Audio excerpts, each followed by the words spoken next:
Welcome to the full body release using the massage ball. The massage ball is a tool used for manual, fascial, and muscle release. It can be applied to large areas and small areas. Place the ball between your feet standing on the floor, applying pressure and tension inward towards the ball. Allow your body weight to draw you down as you roll the body towards the floor. Taking a deep breath in, exhale, roll back up as you restack and align the spine to upright. The pressure you apply inward on the ball will allow for the nerve to be activated that directly feeds the pelvic floor. This also helps to release the deep pelvic flow. Continue breathing in deeply, in and out, as you articulate through the spine. On your last roll down, you will come up to an upright standing position, elevating the heels while applying pressure nice and slow.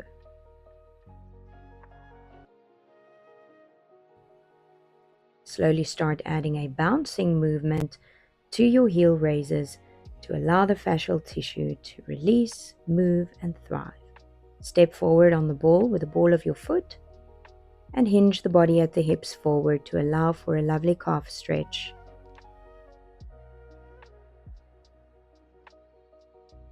Elevate and lower the body as many times as needed. Rolling the ball underneath the feet, you will apply some deep pressure as you roll front to back in slow, deep movements or faster movement patterns as you go. Brisk movements wake up the nerves and stimulate blood flow. Also going into deeper, snake-like rotations onto the muscles, covering the entire surface of the foot.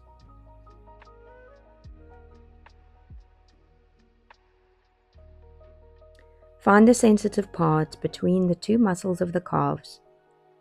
Place the ball underneath on the trigger point and slowly start to roll, allowing your pelvis to elevate, putting pressure into your hands, shoulders, using your core muscles to roll you front to back. Apply as much pressure as needed. Massage out the shin with the ball in an upward-downward rolling fashion. You're going to then open up that knee to the side, allowing you to dry brush or shear the lower half of the leg, also applying small, deeper pressures and twisting rotations on the ball. You will do the same, moving up the inner thigh.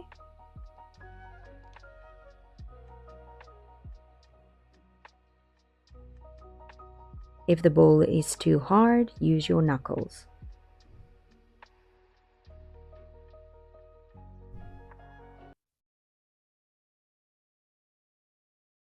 The deeper the twists, the harder the work, the more release you'll experience. You're going to find the hamstrings starting behind and above the back of the knee. We're going to apply pressure downward onto the ball, bending and extending the knee. Sit as tall as possible. At the end, you will reach your body forward, moving into a hamstring stretch. And you can take the ball and move it up along the hamstring line in as many pressure points as needed.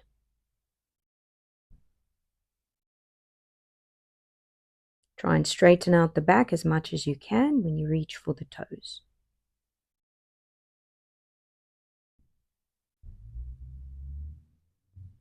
You're going to place the ball on the fleshy part of the glute med and the piriformis muscle between the hip bone and the sit bone, allowing the leg that you are sitting on to open and close in a butterfly fashion.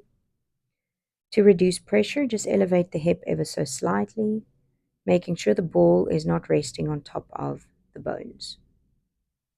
You're going to gently start moving forward in a upward-downward movement or small circular motions to cover the entire part of the glute and the piriformis muscle. This can be quite sensitive and there may be a few trigger points in these areas.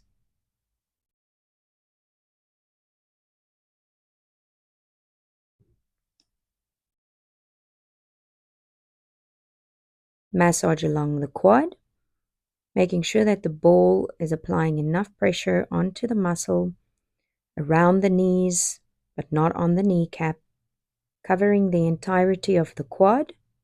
Remember, the quad consists of 4 muscles, Make sure that you are rolling and applying deep amounts of pressure, upward, downward, covering the entire section of the thigh.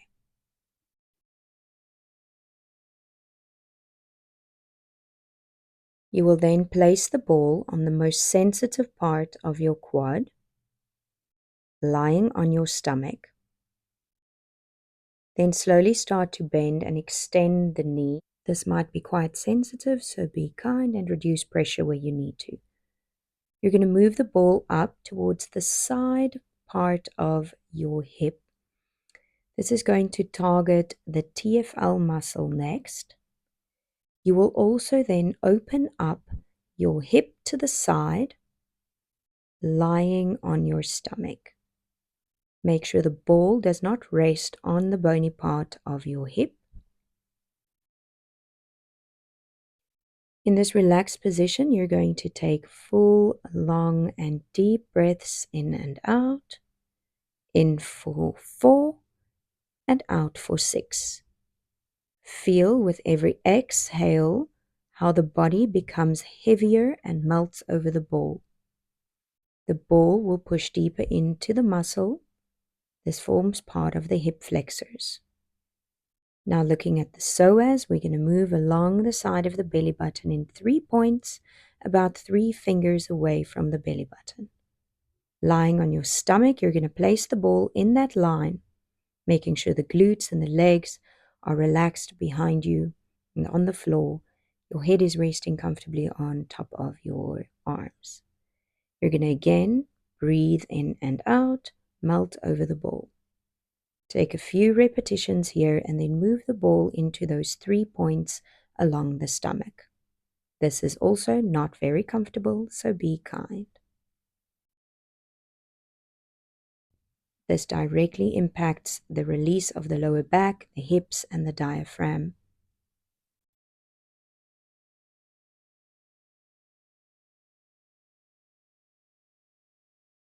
Breathe in and out.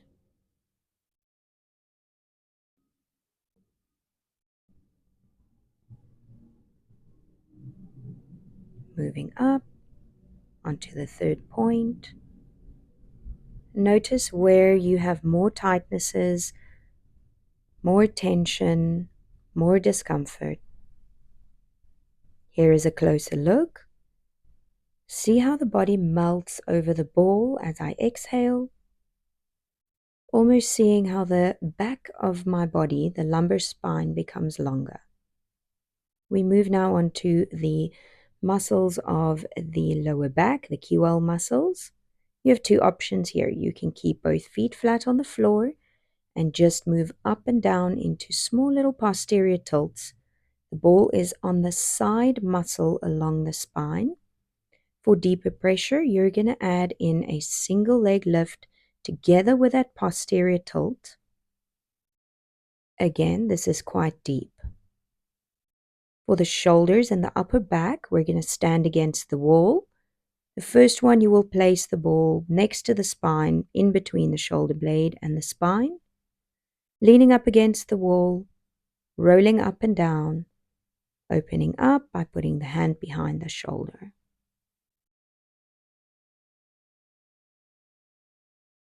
To target the shoulder blade, you're going to place the ball on the shoulder blade in a sideways fashion, cross the arm over your chest, and gently just add rotations, rolling horizontally over the muscles of the shoulders, targeting those smaller muscles that impact the movement of the arm and the stabilization of the shoulder joint, the rotator cuff.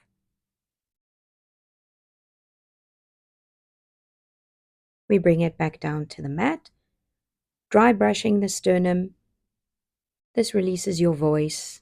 Apply the same technique to the diaphragm running along the border of the ribs. Sitting upright, we're going to now target the upper traps and the neck.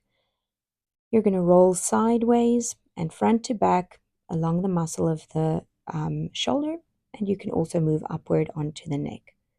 You can put the arm behind you to relax the muscle.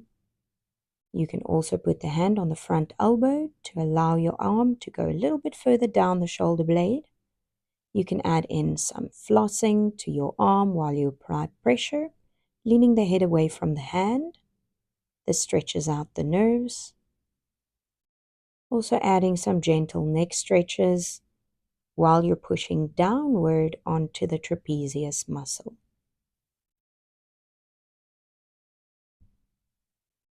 Rotate the head looking up towards the ceiling and back down.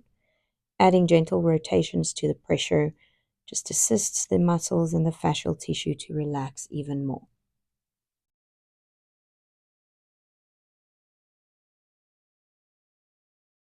We're going to dry brush or shear the arms until they're nice and pink, just allowing the blood circulation in to draw towards the skin and to also loosen up the superficial fascia underneath the skin of the arms. Rolling out the strongest muscle in your body. Gently roll out the masseter muscle. These are typically normally strained in people that usually clenches their jaws. Tilt your head backwards, keep it there, and then open and close your jaw. This will allow your platysma muscle to stretch in the front of your neck. You can repeat this sequence every 48 hours to allow the body to heal in between.